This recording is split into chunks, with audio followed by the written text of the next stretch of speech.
হযরত সাদ ইসলামী রাদিয়াল্লাহু তাআলা আনহু আল্লাহর নবীর একজন সাহাবী, দেখতে অত্যন্ত কালো ছিল, আবার গরীব ছিল। আল্লাহ নবীর দরবারে এসে বলেন, ইয়া রাসূলুল্লাহ, ইয়া হাবিবাল্লাহ, আমি কালো এবং গরীব, এই কারণে আল্লাহ রাব্বুল আলামিন আমাকে জান্নাত দিবে না নাকি? আল্লাহ নবী বলেন, তুমি কি বলো এটা? তুমি কালো এবং গরীব, এই কারণে আল্লাহ রাব্বুল আলামিন তোমাকে কেন জান্নাত দিবে না? তুমি আমার প্রতি ঈমান এনেছো, আল্লাহ রাব্বুল আলামিনের একত্ববাদের প্রতি তুমি ঈমান এনেছো, আল্লাহ রাব্বুল আলামিন তোমাকে জান্নাত দান করবেন। আশা করি হে সাদ ইসলামী, তুমি জান্নাত লাভ করবে।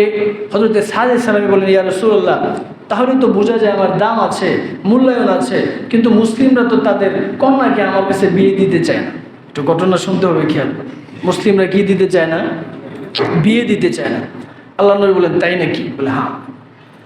আল্লাহ নবী তখন বলেন, ও সাদ ইসলামী, আমার একজন সাহাবী রয়েছে, তার নাম হলো আমর ইবনে ওয়াহাব। সে আজকে আমার মজলিসে উপস্থিত নেই। সে যদি উপস্থিত থাকতো, আমি তোমার পক্ষ থেকে তার কাছে সরাসরি বিয়ের প্রস্তাব দিতাম। আল্লাহ নবী হযরত সাদ ইসলামীকে বলেন, ও সাদ ইসলামী, যাও তুমি মদিনায় আমর ইবনে ওয়াহাবের বাড়িতে, তার কাছে গিয়ে বলো, আমি নবী বিবাহের প্রস্তাব দিয়ে পাঠিয়েছি তার কন্যার জন্য। তার কন্যা অত্যন্ত সুন্দর ছিল, হুরে মদিনা, মদিনার হুর পরি তাকে বলা হতো।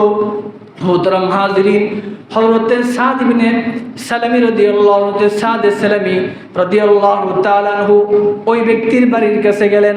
যাওয়ার পরে সালাম দিলেন যে আসসালামু আলাইকুম ওয়া রাহমাতুল্লাহ, বাড়িতে কেউ আছেননি? উত্তর দিয়ে বের হলো যে হ্যাঁ। বললো যে কি ব্যাপার, তুমি কি উদ্দেশ্যে এসেছো? বলতেছে, আমি আপনার মেয়ের বিয়ের প্রস্তাব নিয়ে এসেছি। কি নিয়ে এসেছি? বিয়ের প্রস্তাব নিয়ে এসেছি। মুহতারাম হাজিরিন, তখন ওই ব্যক্তি বলল, তুমি কোত্থেকে এসেছো? সে বলেছে, জি তুমি রাসূলুল্লাহ সাল্লাল্লাহু আলাইহি ওয়াসাল্লাম, আমি রাসূলের কাছ থেকে এসেছি। কিন্তু মেয়ের বাবা যে সাহাবী হযরত আমর ইবনে ওয়াহাব, সে উত্তর দিয়েছিল সাদ সালামী যে আমি রাসূলের কাছ থেকে এসেছি। কথাটা এমন, এটার দ্বারা স্পষ্ট এটা বোঝা যায় না যে রাসূল তাকে বিয়ের প্রস্তাব দেওয়ার জন্য পাঠিয়েছে। উনি ভেবেছেন যে রাসূলের দরবারে বসা ছিল, রাসূলের মজলিসে বসা ছিল, সেখান থেকে সরাসরি উঠে বিয়ের প্রস্তাব নিয়ে এসেছে। মুহতারাম হাজিরিন, এরপরে তিনি বললেন, তুমি দেখতে অত্যন্ত কালো, একেবারে গরীব, আমার মেয়ে অত্যন্ত সুন্দরী, আমি তোমার কাছে বিবাহ দিতে পারবো না। মুহতারাম হাজিরিন, হযরত সাদ সালামী বলেন, বিয়ে দেন আর না দেন আপনার বিষয়। আল্লাহর নবী বলেছেন যে আমি জান্নাতি, আপনার কন্যা না দিতে পারেন, কিন্তু জান্নাতের হুরপুরীরা আমার জন্য অপেক্ষা করতেছে। মুহতারাম হাজিরিন, এই কথা বলে তিনি চলে আসতেছেন। এর ভিতরে ওই ব্যক্তির কন্যা সন্তান তার পিতাকে বলেন, ইয়া আবি আন্নাজা আন্নাজা, হে বাবা, আপনি আপনার নিজেকে রক্ষা করুন। বাবা বলে, কি হয়েছে? মেয়ে কিসের থেকে রক্ষা করব? মেয়ে বলে, বাবা আপনি কি এই ছেলেটার কথা শুনেননি? এই ছেলে আপনার কাছে এসে বলেছে আল্লাহর নবী তাকে আপনার কাছে বিয়ের প্রস্তাব দিয়ে পাঠিয়েছে, আপনি তার কথার অর্থটা বুঝতে পারেননি। আমি কিন্তু ঠিকই বুঝে ফেলেছি, নবীজি তাকে বিয়ের প্রস্তাব দিয়ে পাঠিয়েছে। আপনি তার প্রস্তাব প্রত্যাখ্যান করেছেন। এই সংবাদ যদি নবীর কাছে যায়, তাহলে নবীজি কষ্ট পাবে, আর নবী যদি কষ্ট পায়, আল্লাহ রাব্বুল আলামিন আপনার উপর অসন্তুষ্ট হয়ে যাবে। আর আল্লাহ রাব্বুল আলামিন আপনার প্রতি যদি অসন্তুষ্ট হয়ে যায়, কোরআনে কারীমের আয়াত আপনার বিরুদ্ধে নাজিল হয়ে যেতে পারে। আপনি আপনাকে বাঁচান। মুহতারাম হাজিরিন, ওই ব্যক্তি তখন তার মেয়েকে বলে, আচ্ছা তোমার মতামত কি? আল্লাহর নবী যদি বিয়ের প্রস্তাব দিয়ে থাকে, আমি কি তোমার পক্ষ থেকে কবুল করব কিনা? তুমি কি এতে সম্মত আছে কিনা? মেয়ে বলে, বাবা হ্যাঁ, ছেলেটা কালো হতে পারে, কিন্তু নবীজি তাকে আমার জন্য চয়েস করেছেন, আল্লাহর নবী আমার জন্য পছন্দ করেছেন। আমি যদি আল্লাহর নবীর প্রস্তাব প্রত্যাখ্যান করি, নবীজি অসন্তুষ্ট হয়ে যাবে, আল্লাহ রাব্বুল আলামিন অসন্তুষ্ট হয়ে যাবে। নবীজি যদি অসন্তুষ্ট হয়ে যায়, আল্লাহ রাব্বুল আলামিন যদি অসন্তুষ্ট হয়ে যায়, এরপরে দুনিয়াতে আমার সুখ শান্তি লাভ করার আশা করা যায় না। মুহতারাম হাজিরিন, এই কথা বলার পরে মেয়ের বাবা আল্লাহ নবীর দরবারে উপস্থিত হয়ে গেলেন। বলেন, ইয়া রাসূলুল্লাহ, আমি আমার মেয়ের সম্মতি নিয়ে আপনার দরবারে এসেছি, সাদে সালামীর সাথে আপনি বিবাহ পড়িয়ে দেন। আল্লাহ নবী সাদে সালামীকে বলে, ও সাদে সালামী, বিবাহ করবে, মোহর দিতে হবে, অত্যন্ত ধনী পরিবারের সন্তান, মোহর দিতে হবে। হযরতে সাদে সালামী বলেন, ইয়া রাসূলুল্লাহ, কত মোহর দিব? আল্লাহ নবী বলেন, 400 দিরহাম মোহর দিতে হবে। হযরতে সাদে সালামী বলেন, ইয়া রাসূলুল্লাহ, 400 দিরহাম মোহর দিব দূরের কথা, 1 দিরহাম মোহর দেওয়ার মতো আমার টাকা নেই। আল্লাহ নবী বলেন, ও সাদে সালামী, চিন্তা করো না, বিয়ে হয়ে যাক, মোহরের ব্যবস্থা পরে হবে। আল্লাহ নবী বিয়ের আকদ করে দিলেন, বিয়ে পড়িয়ে দিলেন। এরপর হযরতে সাদে সালামীকে বললেন, তুমি যাও আমার একজন ধনী সাহাবী উসমান ইবনে আফফানের কাছে, তার কাছে গিয়ে তুমি বলবে, নবীজি আমাকে আপনার কাছে পাঠিয়েছেন 200 দিরহাম দেওয়ার জন্য। মোহতারাম হাজরিন, বিবাহের মোহর নির্ধারিত হয়েছিল 400 দিরহাম। আল্লাহ নবী সাদে সালামীকে বলে, উসমান গনির কাছে গিয়ে তুমি বলবে, নবীজি আমাকে পাঠিয়েছেন আপনাকে 200 দিরহাম দেওয়ার জন্য। এরপরে আমার একজন সাহাবী আব্দুর রহমান ইবনে আউফ, অত্যন্ত ধনী সাহাবী, তৎকালীন সময়ে তার 1000 ঘোড়া ছিল, 1000 উট ছিল, 10,000 বকরি ছিল, 10 কোটি 20 লক্ষ স্বর্ণ মুদ্রা তার ছিল। এত ধনী সাহাবী, তার কাছে গিয়ে বলবে, আল্লাহ নবী আমাকে 200 দিরহাম দিতে বলেছেন। এরপরে একজন সাহাবী, যে বাহ্যিকভাবে এত ধনী নয় কিন্তু দান করে, অনেক দান করার ক্ষেত্রে অগ্রসীল, তার নাম হলো আলী, তাকে গিয়ে তুমি বলবে, নবীজি পাঠিয়েছেন 200 দিরহাম দেওয়ার জন্য। মোহতারাম হাজরিন, সাদে সালামী রাদিয়াল্লাহু তাআলা চলে গেলেন উসমান গনির কাছে, 200 দিরহাম চাইলেন। হযরত উসমান 200 দিলেন, আরো কিছু বাড়িয়ে দিলেন। হাদিসের ভিতরে কত বাড়িয়ে দিলেন এটার কথা উল্লেখ নেই। এরপর হযরত আব্দুর রহমান ইবনে আউফ রাদিয়াল্লাহু তাআলা আনহুর কাছে গেলেন, তিনিও 200 দিরহাম থেকে বাড়িয়ে দিলেন। এরপর হযরত আলীর কাছে গেলেন, তিনিও 200 দিরহাম থেকে বাড়িয়ে দিলেন। মোট 600 দিরহামের উপর হয়ে গেল। কমপক্ষে 600 দিরহাম, 400 দিরহাম মোহর দিয়ে দেওয়া হলো। 200 দিরহাম নিয়ে আল্লাহ নবী বললেন, যাও বাজারে যাও, বউ উঠিয়ে আনবে, নিজের জন্য এবং স্ত্রীর জন্য কিছু কেনাকাটা করো, কাপড় চোপড় প্রয়োজনীয় আসবাব ক্রয় করো, যাও। হযরতে সাদে সালামী রাদিয়াল্লাহু তাআলা আনহু চলে গেলেন বাজারের ভিতরে।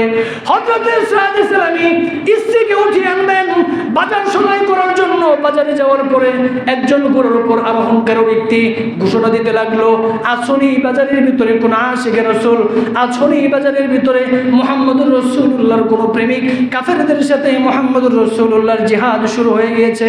যদি বাজারের ভিতরে কোন আশিকে রাসূল থেকে থাকো, দ্রুত তাহলে বাজার থেকে বের হয়ে আসো, আল্লাহর নবী যুদ্ধের ময়দানে চলে গিয়েছে। হযরত সাদে সালামী রাদিয়াল্লাহু তাআলা আনহু যে 200 দিরহাম দিয়ে স্ত্রীকে উঠিয়ে আনার জন্য বাজার সদাই করতে গিয়েছিলেন, 200 দিরহাম দিয়ে একটা ঘোড়া ক্রয় করলেন, একটা তরবারি ক্রয় করলেন। ঘোড়া এবং তরবারি ক্রয় করে সরাসরি যুদ্ধের ময়দানে চলে গেলেন। যুদ্ধের ময়দানে যাওয়ার সময় হযরতে সাদে সালামী মাথা থেকে পা পর্যন্ত নিজের চেহারাকে কালো কাপড় দিয়ে ঢাকলেন, শুধু চোখগুলো খোলা, যাতে করে আল্লাহর নবী তাকে দেখে চিনে ফেলতে না পারে। মোহতারাম হাজরিন, যুদ্ধের ময়দানে দেখা গেল কালো কাপড় পরে একজন ব্যক্তি মুসলমানদের পক্ষে লড়াই করে। আল্লাহর নবী এবং সাহাবায়ে কেরাম অবাক, ব্যাপার কি? এই ব্যক্তিকে, মুসলমান হলে তো তার চেহারা এরকম কালো কাপড় দিয়ে ঢাকার কথা না, ফেরেশতা হলেও তো এরকম কাপড় দিয়ে চেহারা ঢাকার কথা না। মোহতারাম হাজরিন, যুদ্ধ করতে লাগলো, কাফেরদের উপর একের পর এক আক্রমণ করতে লাগলো। এক পর্যায়ে আল্লাহর নবী তার হাতটা খেয়াল করলেন। হাত খেয়াল করে আল্লাহর নবী বলেন, ও আমার সাহাবীরা, এই হাতটা তো আমার সাদে সালামীর হাতের মতো কালো হাত দেখা যায়। মোহতারাম হাজরিন, কাফেররা ওনার উপর আক্রমণ করলো, আহত হয়ে গেলেন। আহত হয়ে ঘোড়ার থেকে পড়ে গেলেন। পড়ে যাওয়ার পরে সাহাবায়ে কেরাম আল্লাহর নবীর কাছে নিয়ে আসলেন।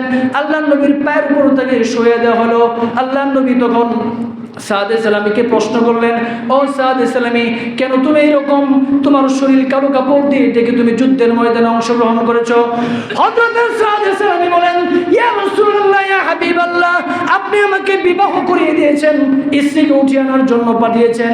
এই মুহূর্তে আমি যদি যুদ্ধের ময়দানে অংশগ্রহণ করি, আপনি যদি আমাকে চিনে ফেলেন, হয়তো আপনি আমাকে যুদ্ধের ময়দান থেকে ফেরত দিবেন, জিহাদের ময়দান থেকে ফেরত দিবেন, জিহাদ করার সুযোগ দিবেন না।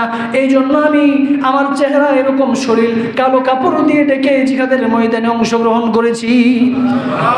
আল্লাহর নবী হযরত সাদ সালামী রাদিয়াল্লাহু তাআলা আনহু এই কথা বলার পরে কান্নাকাটি করতে লাগলেন, চোখ দিয়ে পানি বের হতে লাগলো।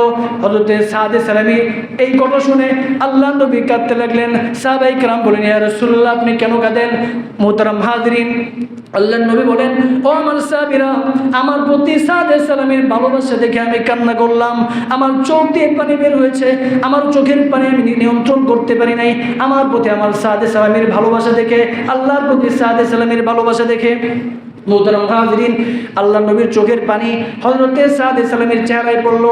চেহারায় পড়ার পর আল্লাহর নবী হযরত সাদ সালামী বলেন, ইয়া রাসূলুল্লাহ আপনি কাঁদেন কেন? আমি কি আল্লাহর তৈরি জান্নাতে যেতে পারবো না? আল্লাহর নবী বলেন, ও সাদ সালামী, এই মুহূর্তে যদি তোমার ইন্তেকাল হয়ে যায়, আল্লাহর জান্নাত তোমার জন্য ওয়াজিব হয়ে যাবে। মুহতারাম হাজিরিন, এই কথা বলার পরে কিছুক্ষণ পরে হযরত সাদ সালামীর ইন্তেকাল হয়ে গেল। আল্লাহর নবী চেহারা ফিরিয়ে নিলেন, মুস্কি মুস্কি হাসে আর বলে, ওয়াসালাল হাওযা ওয়াসালাল হাওযা, হাসে হাউজে কাউসারের নিকট পৌঁছে গিয়েছে। সাহাবায়ে কেরাম বলেন, ইয়া রাসূলুল্লাহ আপনি মুখ ফিরিয়ে নিলেন আর ওয়াসালাল হাওযা বলতেছেন। ওয়াসালাল হাওজার অর্থ কি? আল্লাহর নবী বলেন, ও আমার সাহাবীরা, এই মুহূর্তে সাদ সালামীর রূহ বের হয়ে হাউজে কাউসারের কাছে পৌঁছে গিয়েছে।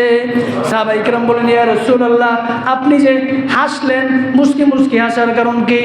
মুহতারাম হাজিরিন, আল্লাহর নবী বলেন, ও আমার সাহাবীরা, সাদ সালামীর রুহু নেওয়ার জন্য জান্নাতের রুহুর পরে এমনভাবে কারাকারি করা শুরু করেছে, একজনের সাথে আরেকজনের প্রতিযোগিতা, তাদের পরস্পরের প্রতিযোগিতা করার কারণে গায়ের কাপড়, পায়ের যে কাপড় ছিল স্বাভাবিক জায়গায় থাকে নাই, হাঁটু পর্যন্ত উঠে গিয়েছে। এই জন্য আমি নবী চেহারা ওই দিক থেকে ঘুরিয়ে নিয়েছি।